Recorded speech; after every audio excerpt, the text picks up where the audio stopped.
Season 4 of The Bear is almost here, and trust me, you'll want to be caught up. Here's a quick recap of everything that went down in Season 3. Like the video, subscribe to the channel, and let's get cooking. After being freed from the walk-in, Carmy apologizes to Sydney for abandoning the team and promises never to make the same mistake again. He also leaves Richie a message apologizing for his tirade. Marcus learns his mother has died, and Sydney calls to offer her condolences. Flashbacks recount Carmy's time working for renowned chefs at various restaurants, including Chef Terry at Ever alongside Luca, Rene Redzepi at Noma, Daniel Boulard at Daniel, and David Fields at Empire in New York, where Sydney was one of his patrons. During this time, Carmy also deals with Mikey's death and subsequent funeral, which Carmy is revealed to have observed from his car, but could not bring himself to attend. In the present, Carmy arrives early to the Bear and draws upon his past work experience to craft a new menu and a list of non-negotiables for the restaurant to follow. Carmy's non-negotiables prove controversial among the rest of the staff, particularly his decision to change the menu every single day. Carmy tells Sydney he sent her a partnership agreement to formalize her stake in the restaurant. Richie and Carmy remain at odds despite the latter's apology. At Richie's provocation, Carmy tells the others about what he said to Claire. The group immediately stops arguing when Marcus suddenly arrives. He insists upon focusing on the work to get his mind off his mother's death. Carmy privately offers his support, but Marcus says he is grateful to have been in the kitchen when his mother died, feeling it is what she would have wanted. He urges Carmy to lead the Bear to success. Following Marcus' mother's funeral, the team endures a chaotic first month of service at the Bear. Carmy's daily menu changes quickly drive up the restaurant's expenses, angering Natalie and Cicero, while Richie attempts to implement his own set of non-negotiables. Much to Carmy's chagrin, Carmy himself struggles to keep his composure amidst the high-pressure environment of the kitchen, with Sydney frequently having to manage his temper.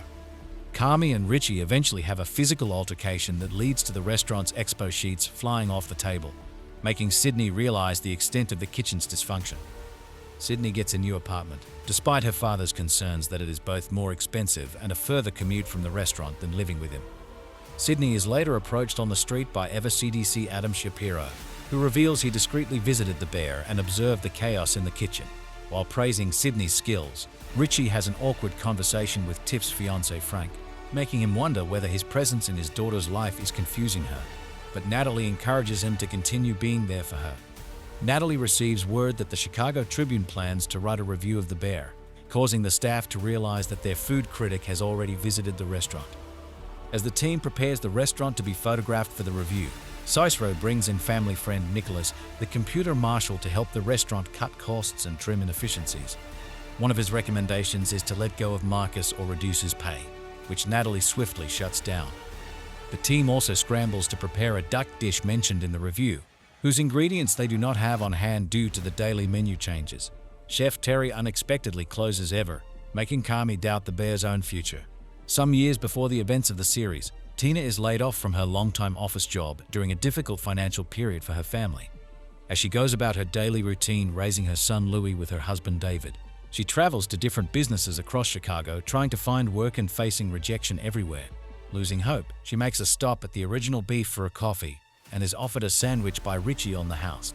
Mikey notices her crying in the dining room and offers a sympathetic ear as they commiserate over how the world has beaten them down.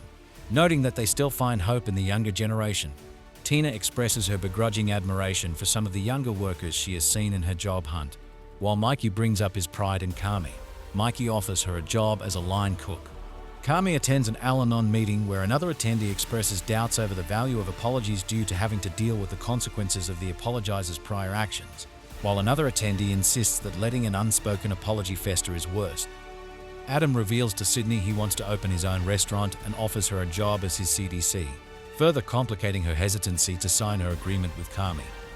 Carmy shares with Marcus his thoughts on how chefs define their legacies based on the different restaurants they work at. The Bear rehires some of Mikey's old staff to help Ibra run the sandwich window, with Ibra finding the joy in his work again in the process. Sydney starts to resent Carmy for undercutting her authority in the kitchen. Natalie travels to Restaurant Depot to get supplies, only to go into labor in the parking lot. Unable to get in touch with Pete or anyone at the restaurant due to the start of service, Natalie reluctantly calls her mother to meet her at the hospital. Although their reunion starts off rocky, Donna successfully helps calm Natalie down during her contractions. While waiting for Pete to arrive, Donna cheers her up by telling stories of the births of Mikey, Carmy, and her. Natalie confesses that she did not initially tell Donna about her pregnancy due to fear over spreading the family's dysfunction to her child. Donna expresses her regrets over her behavior and promises she is trying to get better.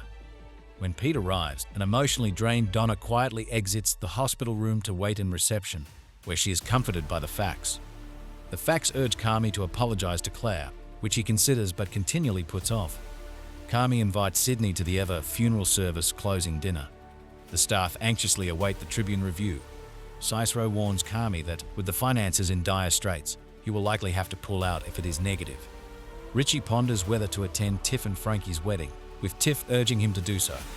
With the restaurant closed for the day so Carmy, Sydney, and Richie can attend the Eva dinner, Marcus and Tina help each other experiment with their own dishes. Sydney delivers food to Pete and Natalie, and discovers from Pete that Carmy is offering her less money and fewer benefits as a partner than she would get working for Adam. The facts visit Claire at her job and implore her to reach out to Carmy, telling her he feels sorry but is too nervous to talk to her. Carmy, Sydney, and Richie attend the Eva closing dinner. Richie spends time with Garrett and Jessica while they run service, while Carmy reconnects with Luca, who plans to stay in Chicago for a few months to visit his sister. Sydney converses with Luca and various renowned chefs as they share their stories from past kitchens and is struck by their aversion to dysfunctional kitchen environments. Carmy confronts David Fields and accuses him of ruining his self-worth. He snidely claims Carmy should be thanking him as his abuse towards Carmy made him a better chef. Adam reminds Sydney about his prior offer, to which she states she is still interested. Chef Terry explains her choice to close the restaurant to Carmy, explaining she was tired of the constant stress and wanted to finish her career on her own terms. After the service, Sydney hosts an after-party at her apartment attended by Luca, Chef Terry, and members of the Bear and Eva staff. Noticing the original Beef's old 4-star review and thinking about how the staff has changed since, Sydney runs out of her apartment and has a panic attack.